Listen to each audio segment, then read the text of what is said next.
मेला 2024 में हमारे बीच में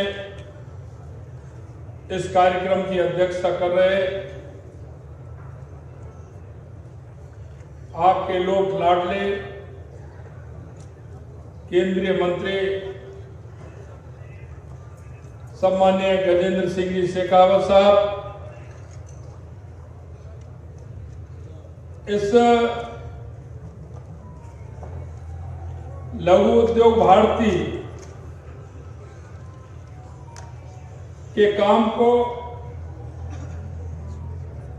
प्रदेश में ही नहीं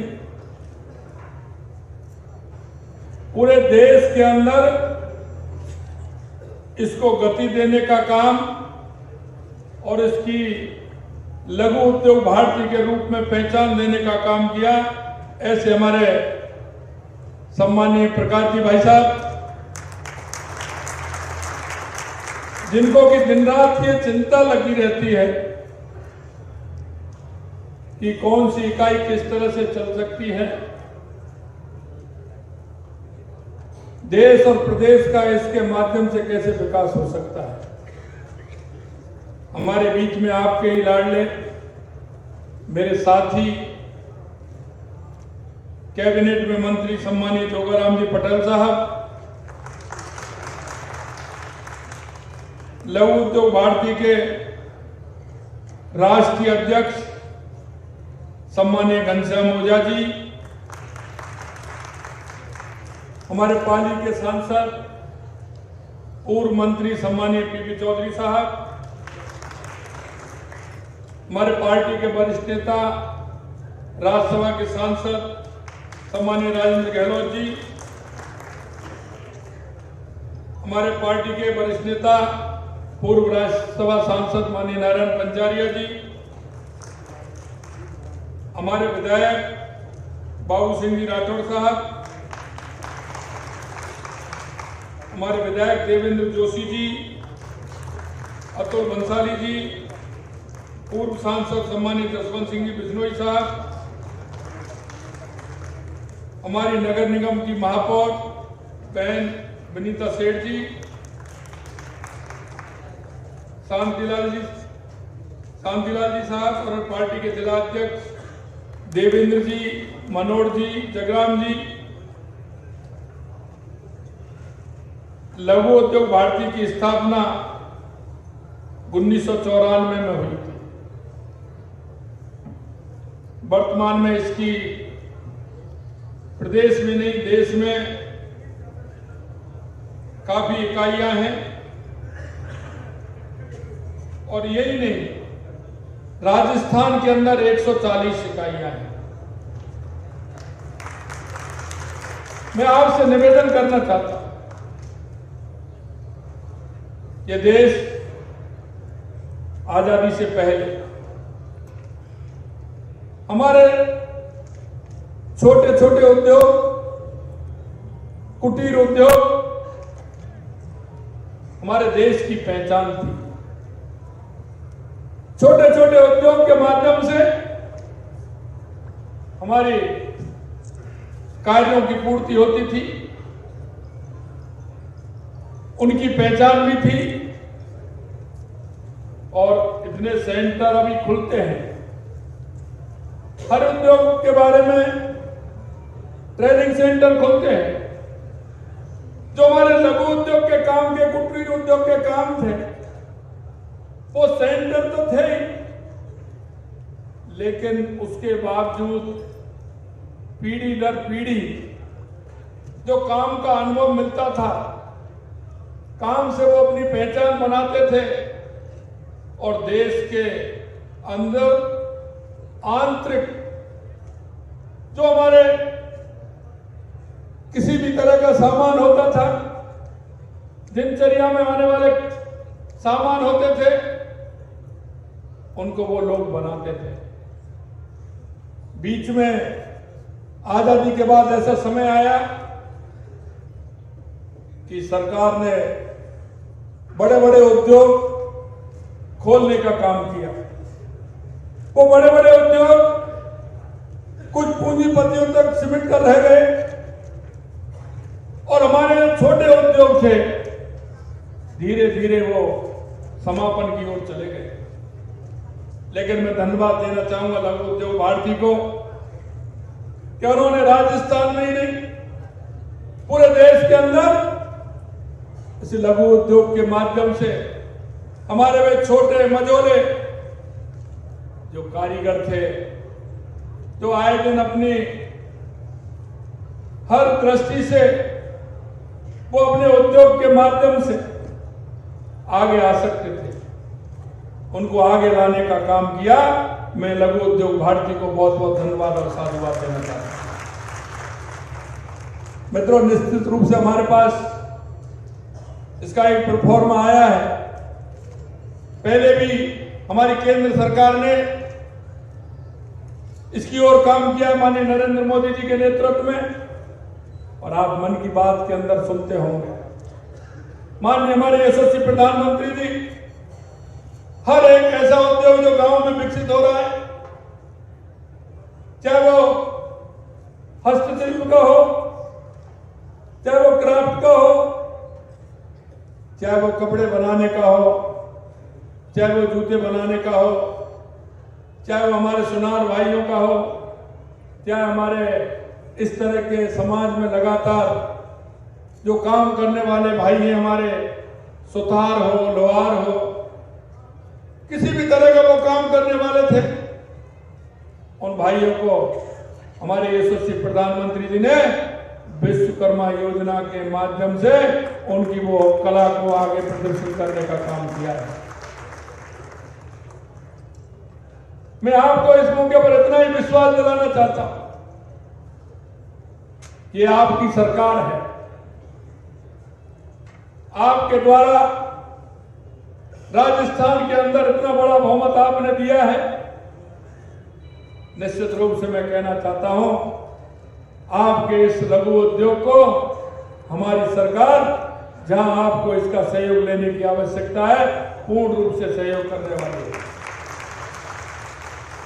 जहां आपकी समस्या है उनका समाधान भी होगा। ऐसे क्षेत्र भी चिन्हित किए जाएंगे जहां हम लघु उद्योग भारती के माध्यम से, लघु उद्योग के माध्यम से, हमारे उद्योग के माध्यम से, हमारे उद्योग के माध्यम से, उद्योग मंत्रालय के माध्यम से हम आपके काम में किस तरह से सहयोगी बन सकते हैं। चाहे वो जमीन का मामला हो, चाहे वो ऊर्जा का मामला हो। ऊर्जा के क्षेत्र में मैं आपसे कहना चाहता हूं, पिछली सरकार ने सबसे ज्यादा अगर हमारी स्थिति खराब की है तो ऊर्जा के अंदर की है। 90,000 करोड़ रुपए का घाटा उस सरकार ने हमें दिया है।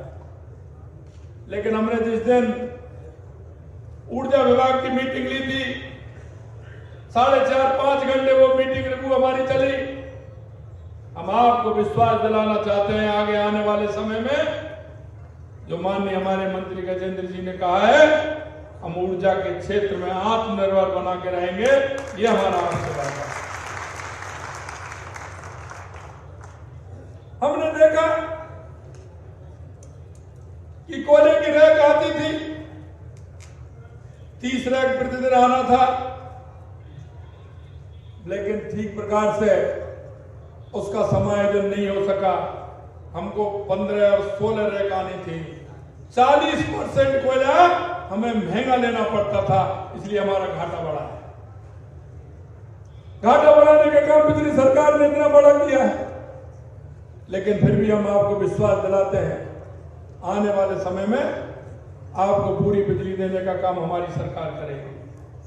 यही नहीं मित्रों, मैं आपको बताना चाहता हूं, पिछली सरकार ने जिस तरह से, जहां भी आपने देखा होगा जंगल राज की स्थिति पैदा कर दी, घोटाले पर घोटाले हो रहे थे। ये हमारा शांत प्रदेश है, शक्ति और भक्ति का प्रदेश है, लेकिन आपने देखा होगा कई भू माफिया, कई खनन माफिया, कई गैंगवार अशांति का क्षेत्र उन्होंने बना के रख दिया। युवाओं के साथ धोखा देने का काम यहां की सरकार ने किया। 19 पेपर हुए, 17 पेपर लीक करने का काम किया। अस्पताल पुत्र के बीच में भी दूरी पैदा करने का काम किया। पिता पता नहीं कहां से किस किस से पैसे लेकर के आया, बेटे को शहर में कमरा भी दिलाया, मकान दिलाया और उसको पढ़ाने का काम किया, कोचिंग संस्थाओं में उसका एडमिशन दिलाने का काम किया।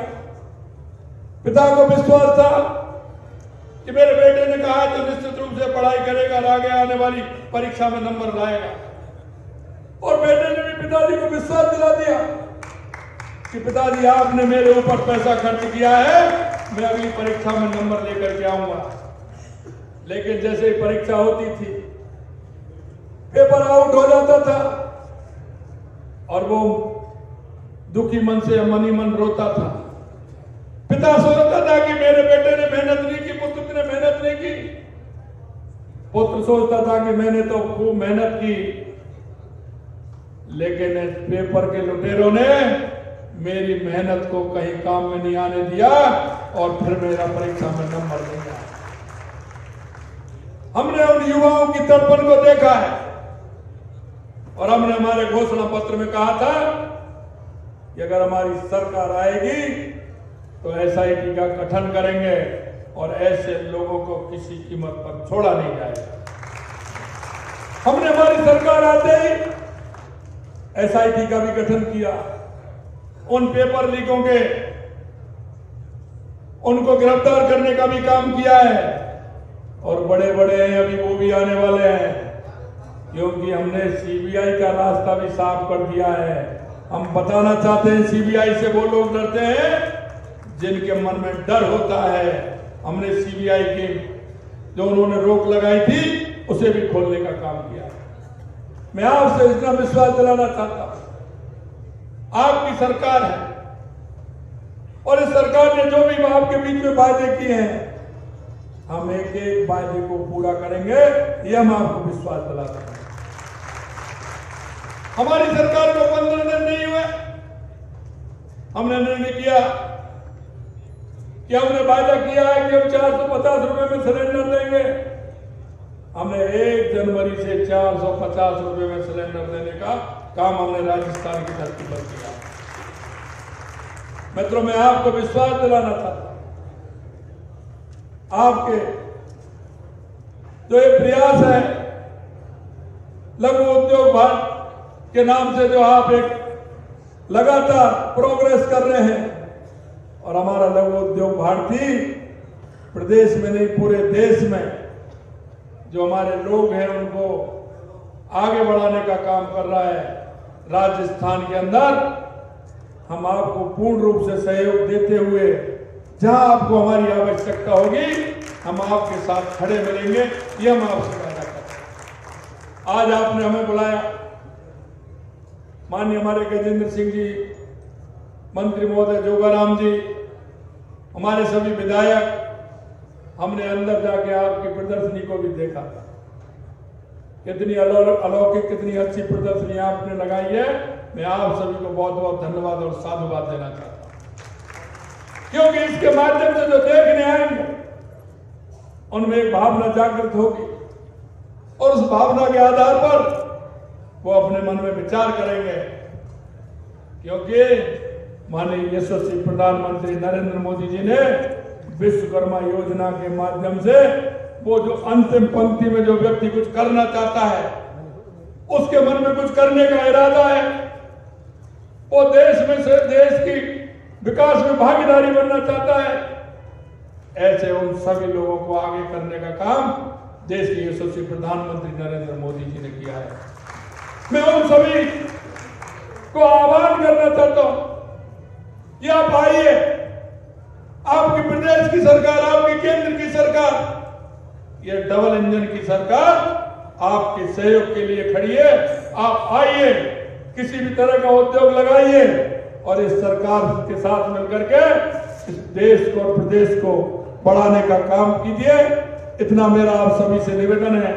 आपने मेरे को यहाँ बुलाया, मान सम्मान दिया, उसके लिए मैं तहे दिल से लघु उद्योग भारती के सभी प्रदेश के पदाधिकारी, सामान्य राष्ट्रीय अध्यक्ष जी, सभी को मैं बहुत बहुत धन्यवाद और साधुवाद देता हूं और यही कामना करता हूं